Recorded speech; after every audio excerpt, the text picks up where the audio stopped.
ভাই আমরা বরিশালের একটা কৃতি সন্তান নাম ছিল তার হাসান হাওলাদার, ঠিক আছে। তার পাল্লায় পড়ছিলাম, খুব দূরত্ব মনে করেন আমাদেরকে এসে গানা নিয়ে দেবে, আফ্রিকা গানা, ঠিক আছে। মনে করেন পাসপোর্ট আমার খুব দূরত্ব করাইছে, করায় মনে করেন এই যে প্রায় আমার অনেক টাকা ডলার কিনাইছে, আমি ডলার কিনছি অনেক টাকার, বলছে যে খুব দূরত্ব নিয়ে আসবে আপনার ডলার কিনেন।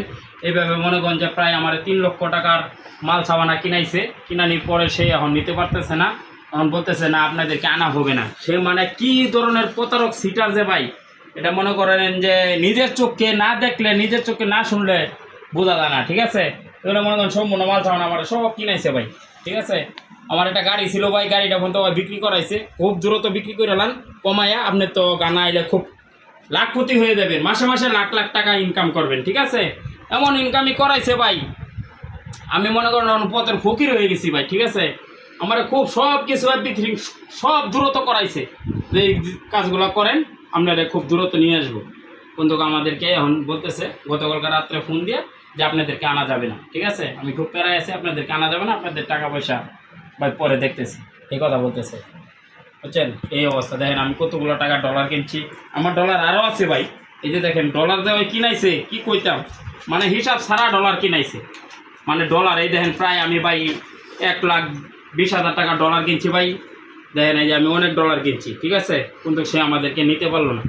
দেখেন এই যে ডলার ভাই কিনাইয়া বলছে যে 72 ঘন্টার মধ্যে আপনাদেরকে নিয়ে আসবো, কিন্তু আমি এই মাসের 8 তারিখে ডলার কিনছি, আজকে মাসের 20 তারিখ, 12 দিন ধরে আমি ডলার নিয়ে বসে রয়েছি। আমার এত দামে ডলার কিনাইছে, ডলার কিনছি ভাই 123 টাকা রেটে, ঠিক আছে। এখন ব্যাংকে খবর লয়ে দিই যে 116 টাকার রেট আছে। তো ভাই আমার কত দিক দিয়ে লস করছে দেখেন, কোয়ান্টিটি আমি বিক্রি করবার গেলে ভাই আমার 110-11 টাকা বিক্রি করা লাগবে, তাহলে আমার কত দিক দিয়ে লস করছে ও। আপনারাই ভাই একবার চিন্তা করে দেখেন ভাই, আমি একটা গরিব মানুষ, অটো চালাইতাম, আমার এইগুলা হ্যাঁ কি জন্য আমার এই 3 লক্ষ টাকা লস করাইলো।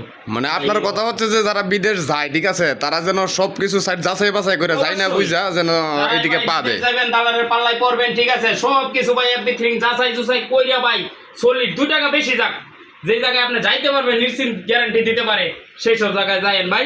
আমার মতন কোনো ধোঁকাবাজের পাল্লায় পড়বেন না ভাই, এই আপনাদের কাছে হাত জোর করে ভাই আমি রিকোয়েস্ট করলাম, ঠিক আছে। আপনাদের এরকম ধোঁকাবাজের পাল্লায় কেউ পড়বেন না ভাই। আসসালামু আলাইকুম, আমার এখানে কথা শেষ।